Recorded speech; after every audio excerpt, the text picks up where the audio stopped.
Imagine a Bronze Age morning in the lower Jordan Valley. The wind moves across mud brick walls baked hard by centuries of sun. Somewhere above, in a sky no one is looking at, the air begins to glow. In the next instant, the city is gone. In 2021, the journal Nature Scientific Reports published a paper by P.J. Silvia and colleagues titled, in its own words, "A Tunguska-sized airburst destroyed tall el-Hammam." That title is not metaphor. It is the conclusion of a peer-reviewed geological study, not a biblical claim, but a scientific one. The paper emerged from a 15-year excavation led by Stephen Collins of Trinity Southwest University. And the site they were digging, a Bronze Age tell on the eastern edge of the Jordan Valley, has, for years, been at the center of one of the most contested identifications in modern archaeology, the question of whether this is the biblical city of Sodom. To understand what was found, you have to understand where it was found. According to Wikipedia's entry on the site, Tel el-Hammam is an archaeological site in the Amman Governorate of Jordan, in the eastern part of the lower Jordan Valley. It sits roughly 7 kilometers east of the Jordan River, not far from where the river reaches its mouth. And it lies approximately 6 kilometers northeast of the Dead Sea.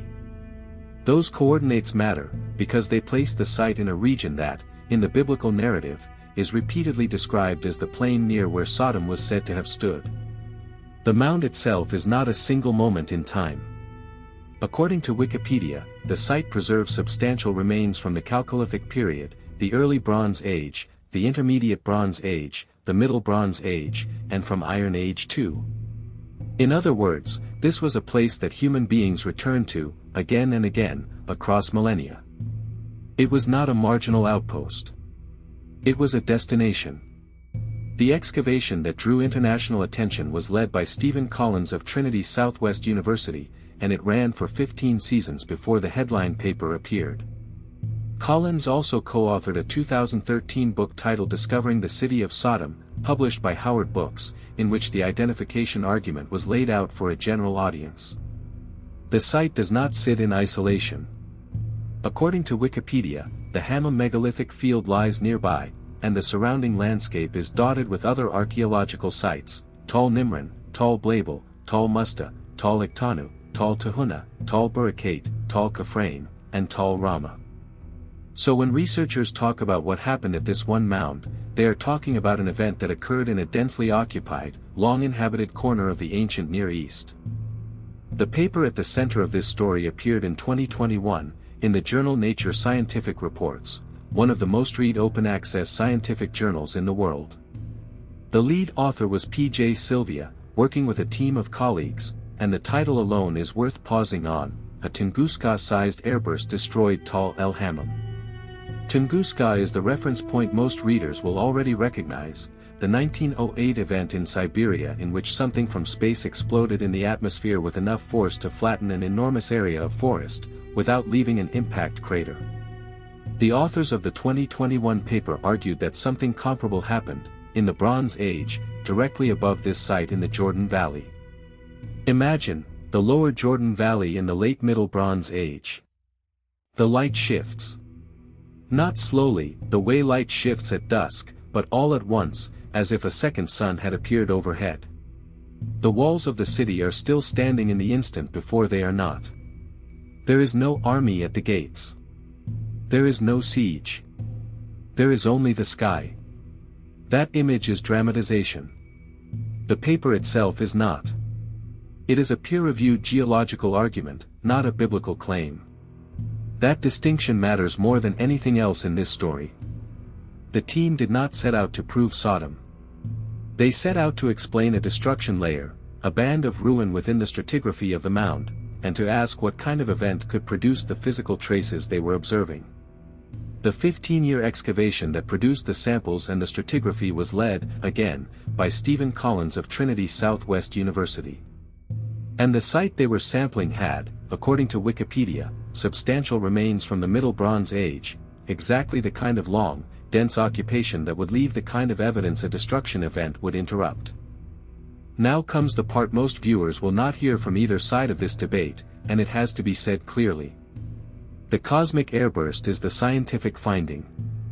The identification of this site as Sodom is an inference, a separate claim, with separate evidence, and a much wider range of opinion. Those two things are often collapsed in headlines, and they should not be. According to Wikipedia, there are different attempts at identifying the site with a biblical city. The phrase, different attempts, is doing a lot of work in that sentence. It signals, quite plainly, that there is no settled scholarly consensus on what biblical place, if any, this mound corresponds to. The 2021 paper itself, by its own title and framing, is about an airburst, not about a name in a religious text.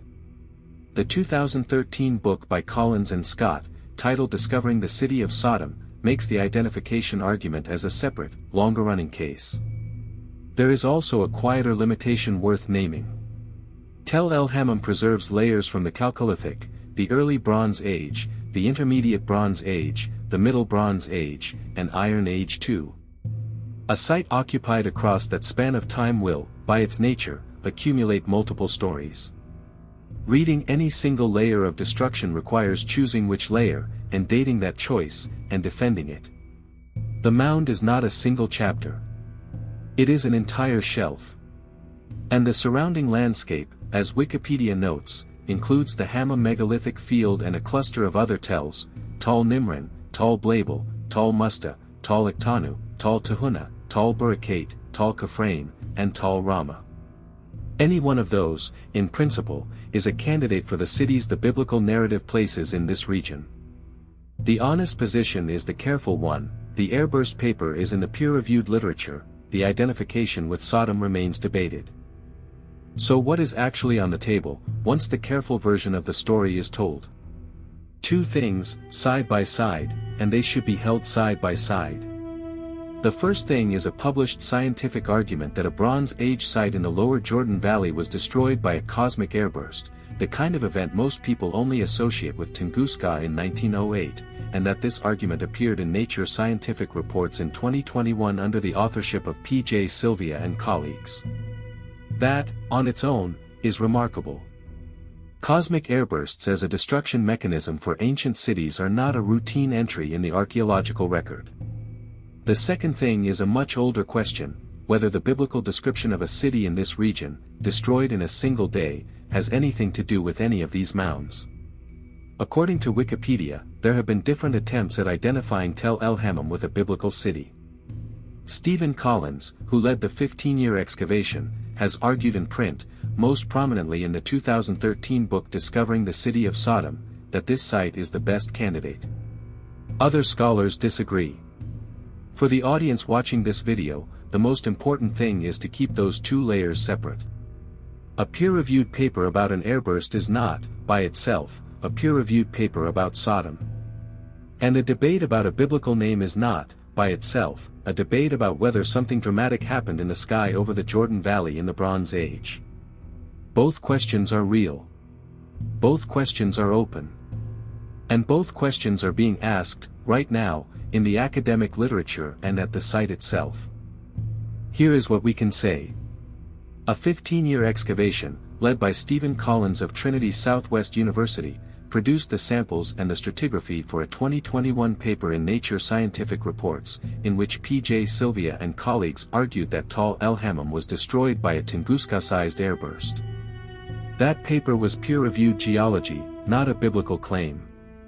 The site sits in the lower Jordan Valley, roughly 7 kilometers east of the Jordan River and 6 kilometers northeast of the Dead Sea, in a landscape crowded with other ancient mounds. Whether any of those mounds, this one or another, is the city the Bible calls Sodom is a question that, according to Wikipedia, remains the subject of different attempts at identification. So the question this video leaves you with is not whether the Bible is true. It is something narrower, and harder. If a Bronze Age city in this exact region was, in fact, destroyed in a single moment from the sky, and the peer-reviewed literature now says one of them was, what would it take, in evidence and in honesty, to decide which city the text remembered?